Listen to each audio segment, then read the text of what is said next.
There comes a moment in the inner journey when you realize you have done everything you were supposed to do. You read the books that promised clarity. You sat in therapy rooms and spoke truths you once swore you would never say aloud. You confronted your shadow, named your wounds, set boundaries that cost you relationships, and grieved losses that reshaped your identity. You practiced mindfulness, breathwork, journaling, forgiveness. You dismantled illusions and rebuilt yourself more than once. And yet, something remains. Something quiet and immovable sits in the center of your being, like a weight that refuses to dissolve, no matter how sincerely you try to transform it. You begin to sense a strange paradox. The very effort that once moved you forward now feels like resistance. The tools that helped you grow now seem unable to reach whatever this final knot is. No one prepared you for this stage. No one told you there might come a point where doing more inner work would not bring relief, where the next step would not be another breakthrough, but the absence of striving itself. Late in his life, Carl Jung began encountering individuals who had arrived precisely here. These were not people avoiding their pain or denying their psychological realities. They had engaged deeply, courageously, and honestly with their inner worlds. They had integrated shadow aspects, dismantled false personas, and cultivated awareness with remarkable dedication. By every conventional therapeutic measure, they were progressing. They were more conscious, more responsible, more authentic. Yet they described a persistent sense that something essential still eluded them. Not confusion, not denial, but a subtle incompleteness, as if they had reached the edge of a map that no longer offered directions. Jung initially assumed the solution was to continue, go deeper, confront more, surface additional unconscious material.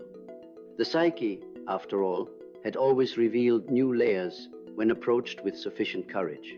So he encouraged further exploration, and these individuals complied because they believed in the process that had already transformed their lives.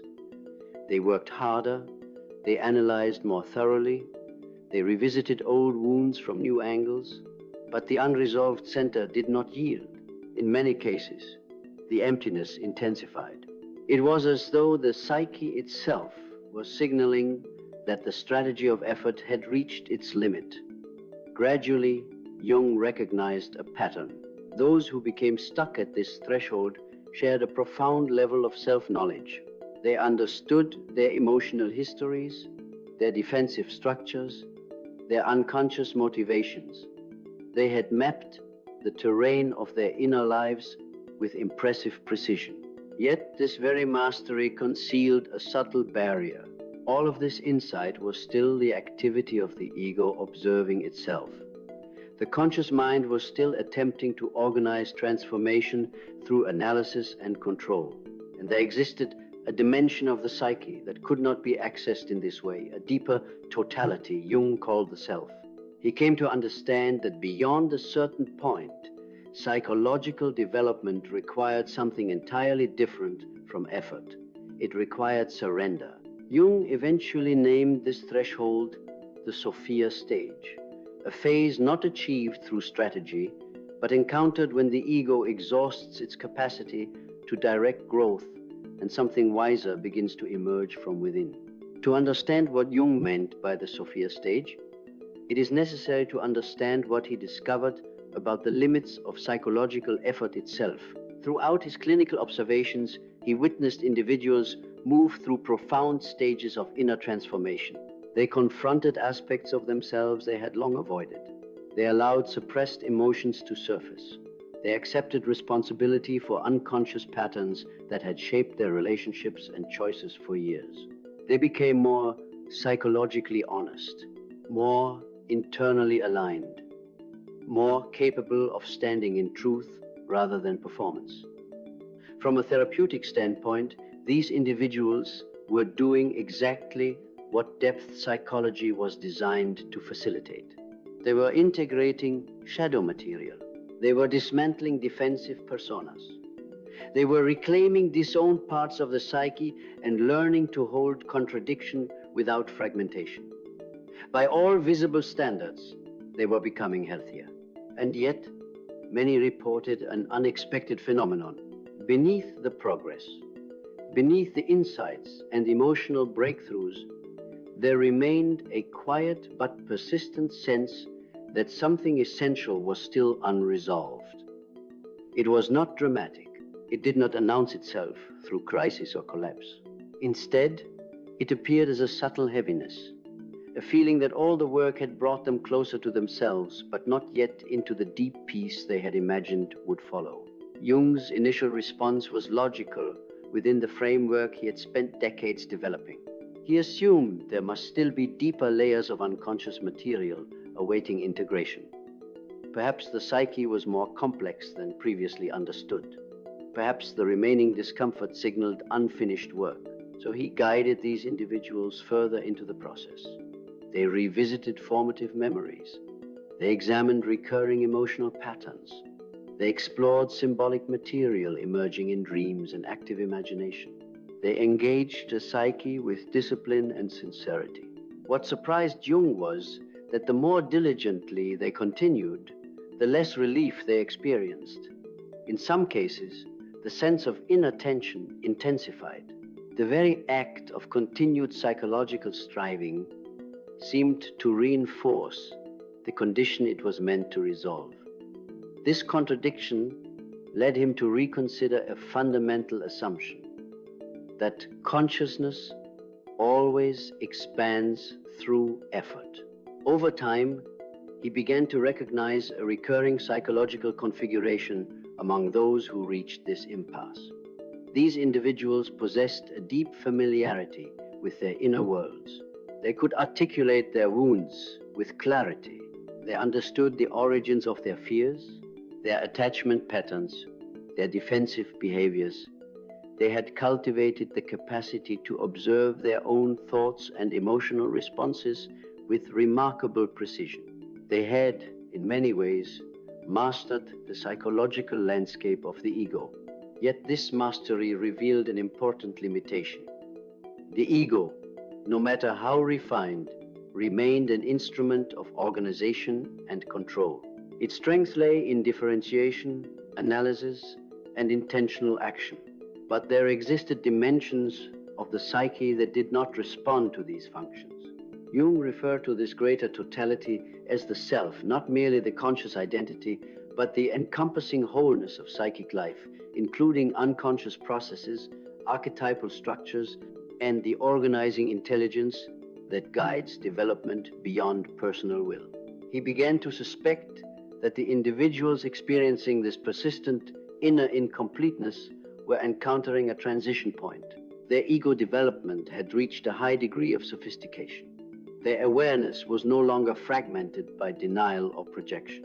However, the very competence that had enabled their progress was now becoming a subtle obstacle. The ego was still attempting to direct transformation as if growth were a task to be completed through strategy. Jung observed that beyond a certain threshold, the psyche appeared to initiate changes that could not be consciously orchestrated. These movements felt unfamiliar and often unsettling. Individuals described sensations of waiting without knowing what they were waiting for. They experienced periods in which motivation for further self-improvement diminished, not from apathy, but from a deep intuitive sense that pushing forward would be counterproductive. Externally, this could appear confusing. Friends or family might interpret the withdrawal from structured psychological work as regression or loss of discipline. From the inside, however, the experience was not one of collapse. It was more akin to standing at the edge of a territory where familiar tools no longer functioned. Jung came to see that this was not a failure of development, but a natural consequence of its success. The ego had fulfilled its role in establishing awareness, responsibility, and psychological differentiation. What followed required a shift from active construction to receptive participation. To illustrate this, Jung often drew parallels with organic processes. Just as a seed must break open for growth to occur, there are phases in psychic life where conscious intervention must yield to an intrinsic ordering principle. One may prepare the conditions for change, but the change itself unfolds according to rhythms that cannot be accelerated by intention. In individuals approaching the Sophia stage, he noticed a distinct form of inner pressure. It was not the urgency of unresolved trauma, nor the restlessness of unmet ambition. It was a quieter, more fundamental tension, the strain of maintaining control at a moment when control itself had outlived its usefulness. Many described waking with a heaviness that had no identifiable cause. They could not trace it to a specific memory, conflict, or external circumstance.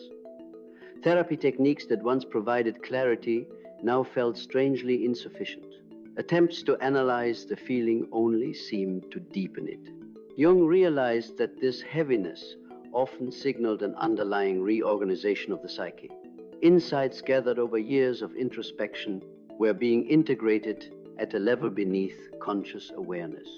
The self was assimilating the material the ego had uncovered, weaving disparate experiences into a more cohesive psychological structure. However, this process required a degree of non-interference. Continued analysis could disrupt the natural consolidation taking place. It was as though the psyche needed space to synthesize meaning in its own time. Jung likened this to physical healing. A broken bone can be set and protected, but the biological repair occurs independently of conscious effort. Impatience does not accelerate recovery. Premature strain may even delay it. Similarly, the psyche, when reorganizing at profound depths, cannot be forced into coherence through additional effort.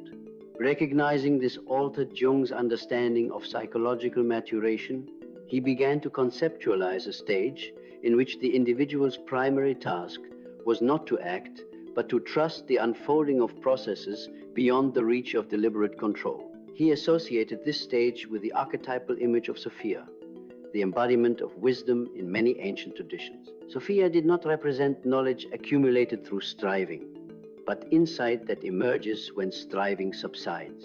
She symbolized the intelligence inherent in the psyche itself, an ordering presence that becomes perceptible only when the ego relinquishes its insistence on directing every movement of growth.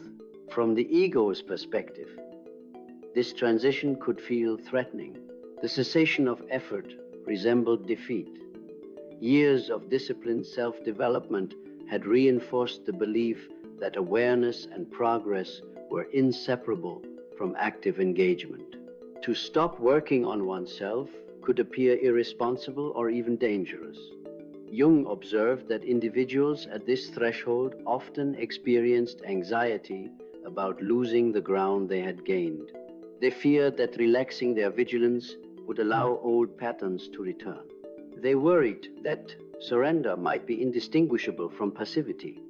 Yet he noted that genuine entry into the Sophia stage did not arise from avoidance. It emerged only after sustained and sincere psychological work had been completed. The ego, having expanded its capacities, reached a point of exhaustion, not collapse, but completion.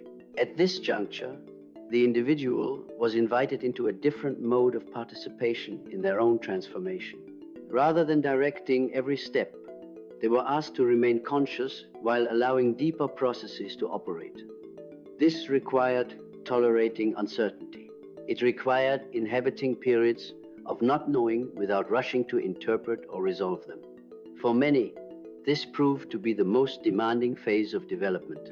Confronting trauma or integrating shadow involved pain, but also provided a sense of purposeful action. The Sophia stage removed this framework. One became, in Jung's words, more of a witness than an architect of change. He came to view this transition not as an abandonment of psychological work, but as its culmination. The ego had prepared the ground. Now the self was reorganizing the psyche in ways that would eventually yield a more stable and integrated form of wholeness. This insight profoundly influenced Jung's later therapeutic approach. He recognized that at advanced stages of individuation, the therapist's role shifted from guiding interventions to offering presence and validation. Sometimes, what individuals needed most was confirmation that their experience of suspended effort was not regression, but a sign of entering a deeper dimension of psychological life. Through this lens, the Sophia stage became an essential, though often misunderstood, phase of human development, a threshold where the discipline of striving gives way to the wisdom of surrender, and where the psyche's inherent capacity for integration begins to unfold in its own quiet, transformative rhythm. As Jung continued observing individuals who moved through this threshold, he began to notice subtle but consistent shifts in how surrender actually unfolded in lived experience. The transition into the Sophia stage was rarely dramatic. It did not resemble a sudden awakening or a clear psychological breakthrough. Instead, it often appeared as a gradual softening of inner tension, a quiet recognition that the strategies which once sustained growth were no longer appropriate to the terrain ahead. For many, this realization emerged through a profound sense of fatigue, not merely physical tiredness, but an existential exhaustion with the endless effort of self-monitoring and self-correction. They had spent years cultivating awareness, refining their responses, striving to live with increasing authenticity. Their inner lives had become disciplined environments of observation and intentionality. Yet, at a certain point, this discipline itself began to feel constricting. The constant vigilance required to maintain psychological progress created its own subtle pressure. Individuals described feeling as though they were holding themselves together through sheer will, managing their thoughts and emotions with precision, but without the spontaneous ease they had hoped would eventually arise. Jung came to understand that this fatigue was not a failure of resilience. It was an indication that the psyche was preparing to reorganize at a deeper level. The ego, having fulfilled its developmental function, was encountering the limits of its capacity to direct transformation. This recognition was often accompanied by confusion. Those who had built their identity around strength, responsibility, and inner work found it difficult to interpret the loss of motivation that sometimes followed. They wondered whether they were becoming complacent or disengaged. They questioned whether the absence of urgency signaled stagnation. From an external perspective, this phase could easily be misunderstood. A person who once pursued growth with intensity might suddenly lose interest in therapeutic practices or spiritual techniques. They might stop reading self-help literature, reduce their introspective routines, or withdraw from structured forms of psychological exploration. Observers could interpret these changes as avoidance or regression. Yet internally, the experience was not characterized by denial or suppression. Rather, it resembled standing in a space where the familiar impulse to act had grown quiet, replaced by a subtle invitation to wait. Jung described this waiting as an essential component of the Sophia stage. It was not passive in the sense of resignation. Instead, it required a different form of attentiveness, one that did not seek to manipulate outcomes, but remained receptive to emerging shifts in perception and feeling. During this period, the psyche was engaged in integrating the insights accumulated through years of conscious effort. Emotional wounds that had been acknowledged and processed were being woven into a broader narrative of meaning. Defensive structures that had been dismantled were giving way to more flexible patterns of response. This integration occurred largely beneath the threshold of conscious awareness. Individuals often could not identify specific changes taking place. They might simply notice fluctuations in mood, moments of unexpected calm, or brief intervals of spaciousness in which previously persistent anxieties lost their urgency. Jung likened this process to the transformation of a chrysalis. The caterpillar's previous form dissolves before the new structure emerges. From the outside, the period of stillness may appear uneventful. Internally, however, a profound reconfiguration is underway. Attempting to intervene prematurely could disrupt the delicate sequence of development. One of the most challenging aspects of the Sophia stage was the demand it placed on trust. Individuals were asked to rely on a dimension of the psyche that could not be directly perceived or measured. After years of cultivating analytical understanding, they were now confronted with a phase in which analysis offered little guidance. The uncertainty inherent in this condition could generate anxiety. Without the reassurance of visible progress, people sometimes feared they were deteriorating. The absence of familiar coping strategies intensified this apprehension. Jung acknowledged that distinguishing between genuine surrender and psychological collapse required careful discernment. He emphasized that entry into the Sophia stage presupposed a foundation of prior integration.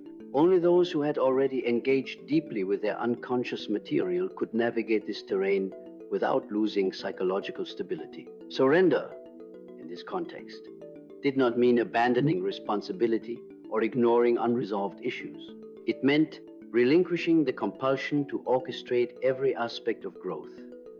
As individuals gradually acclimated to this altered mode of being, Jung observed a noteworthy shift in their emotional landscape. The initial tension associated with waiting began to transform. Periods of quiet no longer felt threatening. Instead, they acquired a quality of openness. The absence of effort started to be experienced not as emptiness, but as possibility. Some describe moments of unexpected relief, a sense of no longer needing to hold themselves together through constant vigilance. They reported feeling supported by an internal coherence that seemed to arise spontaneously.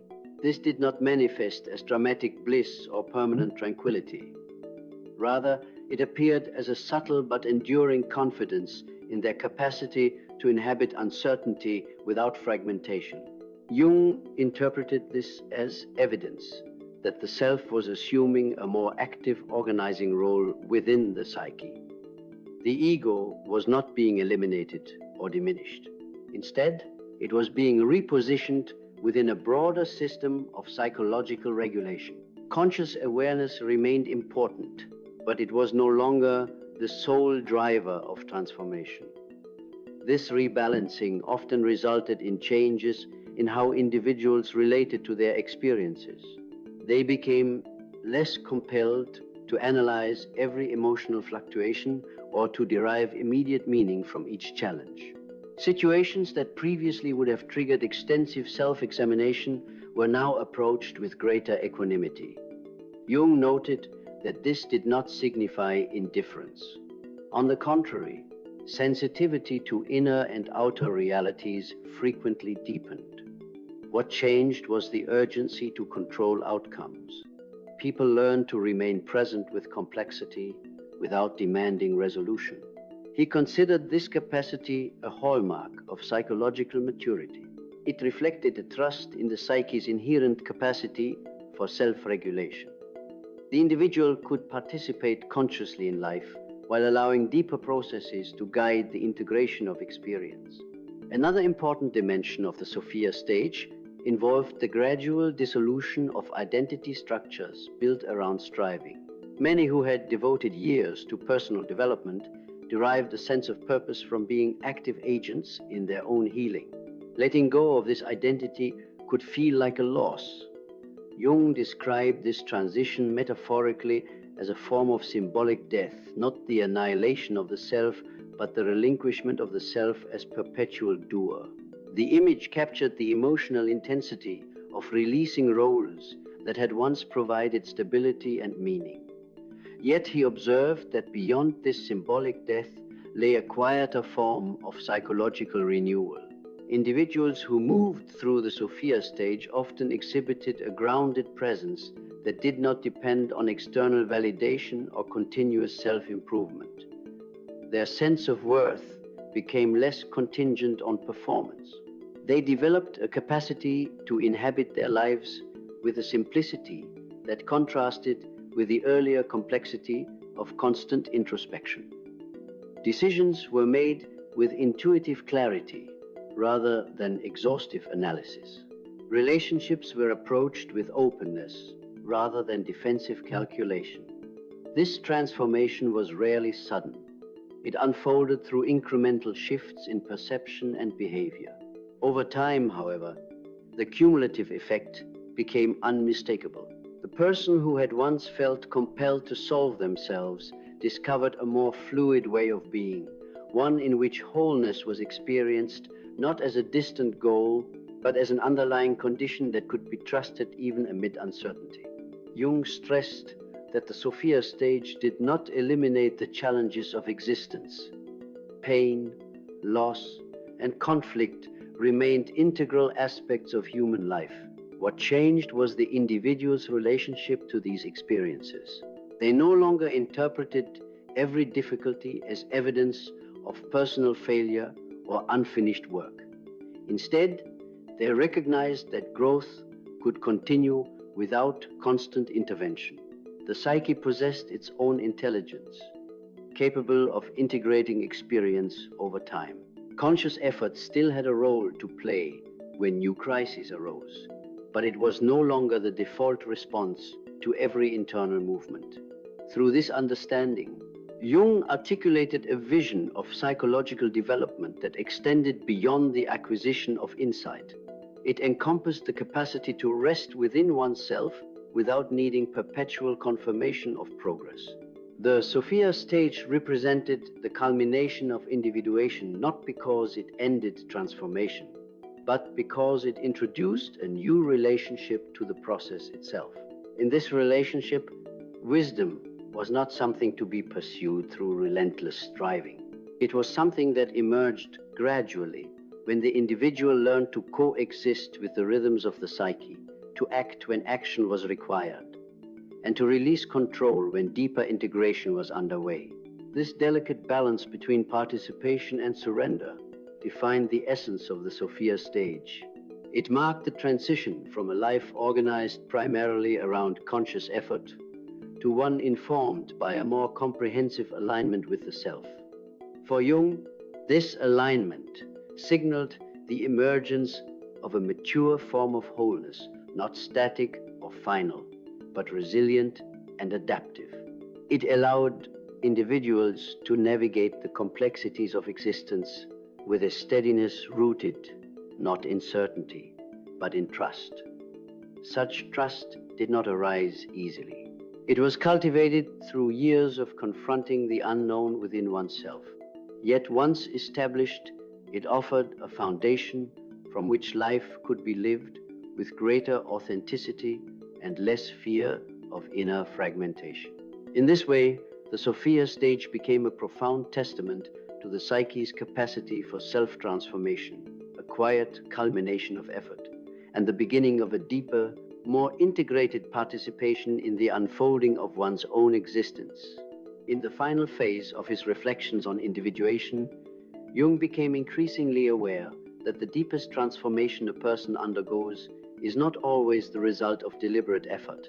After years of confronting shadow material, clarifying identity, and developing psychological awareness, there comes a threshold where the movement of growth changes direction. What once required discipline and active engagement begins to unfold through receptivity and trust. The Sophia stage represents this turning point. It is not a dramatic culmination marked by sudden enlightenment or permanent emotional resolution. Rather, it is a quiet reorientation in how the individual participates in their own development. The compulsion to constantly improve, analyze, and direct experience gradually softens. In its place emerges a steadier relationship with the self-one, grounded in the recognition that wholeness is not something constructed through endless striving, but something revealed when striving finds its natural limit.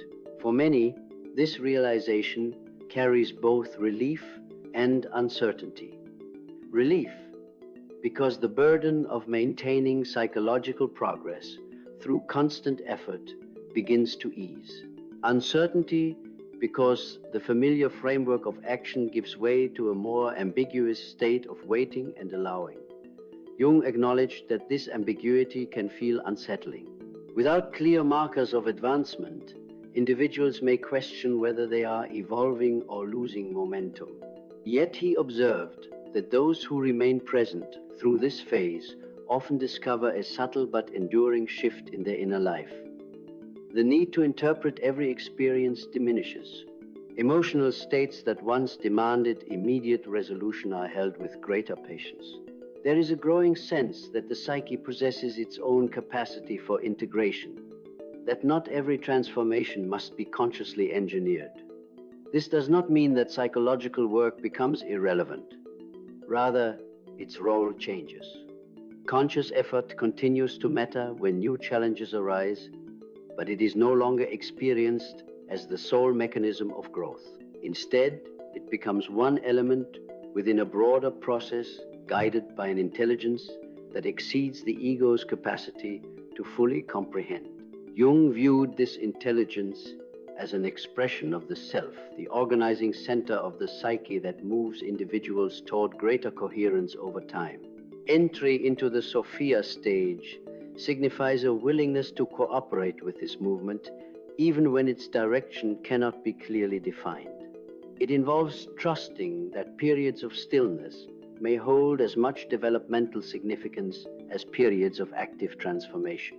Ultimately, the Sophia stage is less about achieving a final state than about discovering a new orientation toward life itself.